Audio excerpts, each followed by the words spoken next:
Do you believe in ghosts? You know I do. Do you think it's possible to be haunted by someone who's never even been born?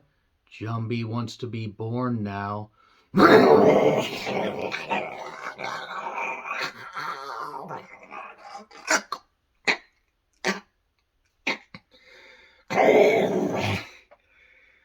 I'm John Renton with a retro review of The Unborn from 2009 from writer-director David S. Goyer. If that name sounds familiar but you can't place it, he directed Blade Trinity, i.e. the really bad one, but Wesley Snipes being a full-on dick might have been the reason for that being really bad. Triple H had Chihuahua in it, and Jessica Biel was also there. That movie was shit. The Unborn was also shit. David S. Goyer also wrote Terminator Dark Fate, Hellraiser 2022. That's what I'm going to call it, though. I will say Jamie Clayton was terrific as Hellraiser, and if you are going to be transphobic about that one mirror comment, get the fuck away. Just go. I don't even want to actually say what I could say because I could get banned because calling out transphobes somehow is difficult to do without using a lot of flowery language. Anyway, this is about The Unborn. So Odette Yustman, now Annabelle, or Annabelle. I mean, it was like Annabelle. It was like really, really weird. A weird way to spell Annabelle. Not like the doll Annabelle, because a doll named Annabelle or just a doll sitting there for 90 fucking minutes would have been better than what The Unborn provided. So Odette was the impaled girl in Cloverfield.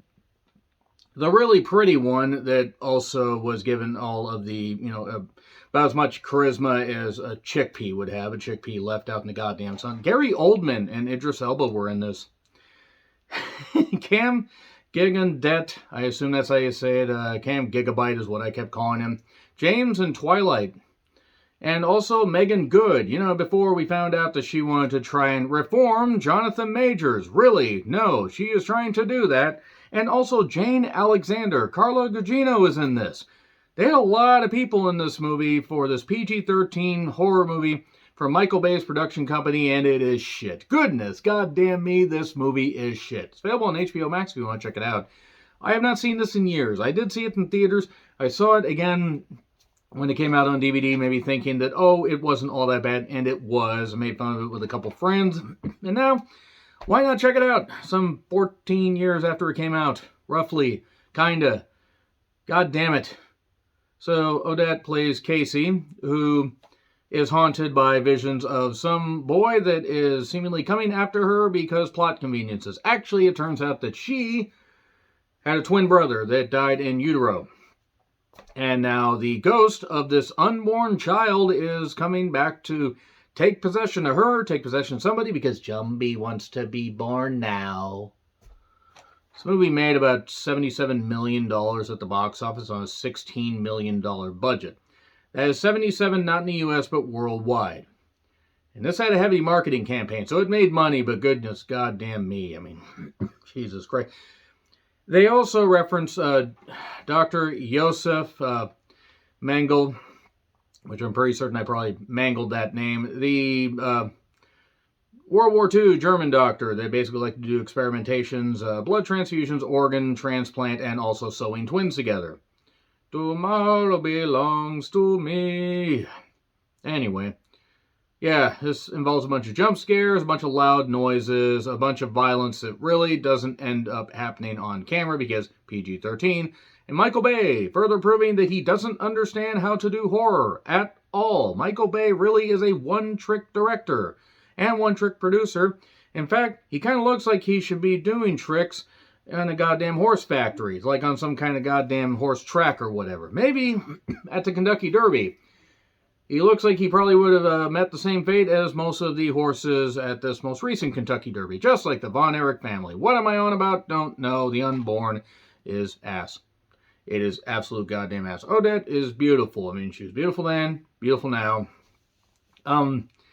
It's funny that we went to like 12 different locations within the first 90 seconds. And we have Odette, or Casey, running, and then she sees a glove.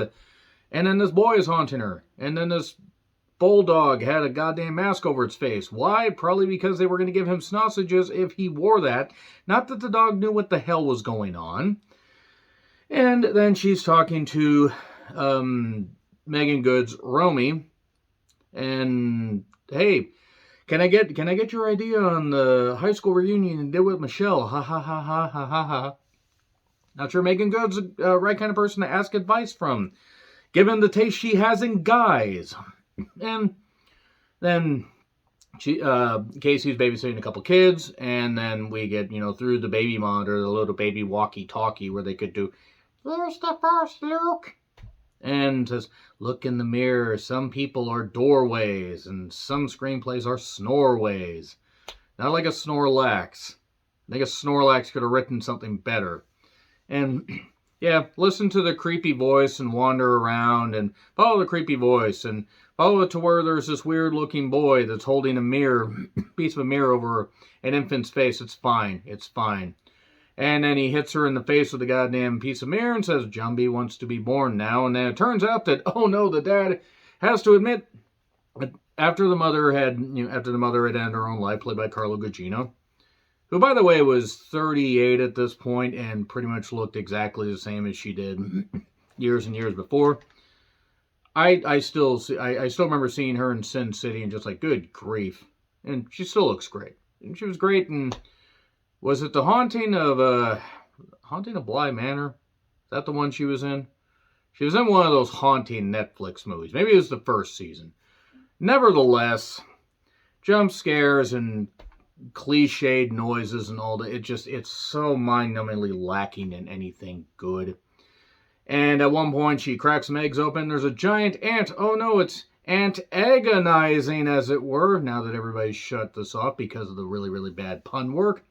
Her eyes start acting weird because her unborn twin brother is trying to come through, but it's not her unborn twin brother. It's a Dybbuk. That's a Jewish folklore demon thing or something that really sounds like some kind of weird dish you would try in some back alley restaurant. I mean, I don't know much about Hebrew text and Jewish stuff, so I'm not trying to be offensive. Just Dybbuk. It doesn't look like it should really be pronounced that way. But nevertheless, This kid that said Jumby wants to be born now just follows around is because the Dybbuk has possessed him. The infant from the beginning of the movie, where the kids were being babysat, the infant dies. Why? Because the infant saw its reflection, or because the infant was saying, "F this, I'll end up like Jack Atkinson Jr. and I'll just go now." Anybody that is a longtime wrestling fan is both horrified and horrified in the comments right now.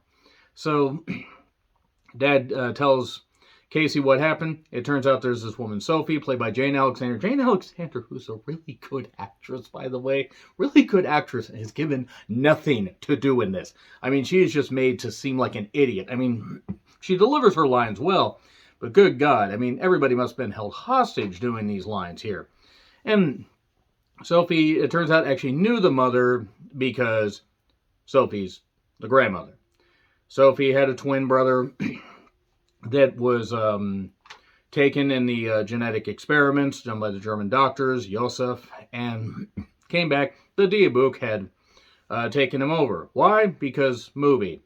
And then she was able to drive it away, but the Dybbuk has haunted the mother. Now it's haunting Casey. And there you go. Yeah! Dybbuk power on the way. And she's talking to Megan Good's Romy, which is just so... Everybody is unable to act even remotely like a human during this. I mean, and this felt like it had large chunks taken out, because characters would just suddenly be in bad situations, and then they would suddenly be out of said bad situations because, okay, we're just going to edit that part out, and, well, it makes no sense. Release it anyway. Kids will go see it. And then we get the stuff about, what Sophie was describing about twins, mirrors, and other worlds, other phrases to talk about demonic possession. She also suggests go talk to this rabbi. This rabbi, played by Gary Oldman, who really was doing his best, but must have felt like, my God, I've been in so many better movies than this. And more nightmares, more stuff. By the way, Cam Gigadet is Mark, Casey's boyfriend, and he's very understanding during all this. They have a romantic tryst at one point. It's a little bit of a bit of foreshadowing there. And then more jump scares, and Romy ends up hitting the kid in the road because, hold on, lady driver coming through, and then if you try to help her, he'll kill you. Who will kill me? It's like Paranormal Activity 4. He does not like you. What? Who doesn't like me? You'll find out. You always want to listen to the kids, even the weird kids with bowl haircuts. In franchises that should have not gone 4 movies. Nevertheless, Catherine Newton, doing great work now. So, more nightmares and bullshit, and hang up these chimes, Sophie says. And if these chimes start going, that means the demon's nearby. Or you left a window open, or literally any slight breeze is knocking these chimes if you hang them outside or inside. Or in the freaking, depths of your brain, or at least where your brain would have been housed in your skull until you took it out to be in the Unborn. And then Sophie basically gets targeted by this, the Dybbuk is coming after them. And there's this weird guy in this one guy, patient in this, institution, and he's wheelchair bound, but then he all spins his head around and everything like he's a goddamn owl, and he spins it upside down, and then it's like, Aah! And then she ends up falling down some stairs, somehow is alright, and then ends up getting killed by the child Dybbuk. The Dybbuk just possessing everything at this point. Should have tried possessing a better screenplay, and then slapped David S. Goyer with it, until he used it. To be fair, I'm sure David S. Goyer is quite a good writer, except I checked his IMDb page, and, well, he's getting paid well, that's good, but maybe he should go, never mind. The Unborn couldn't have been saved with better writing anyway, nor better acting, nor anything, because it was so painfully generic. And then Rabbi Oldman basically he has another name, but I don't give a shit. He has this Hebrew book that he is translating, that Casey brought to him. And then there's this pineapple upside down and out dog that just has its head, turned around and everything. It's like Michael Vick got a hold of it. And then they basically decide finally, okay, we need people to help us. And hey, Idris Elba shows up 65 minutes into an 87-minute runtime with end credits.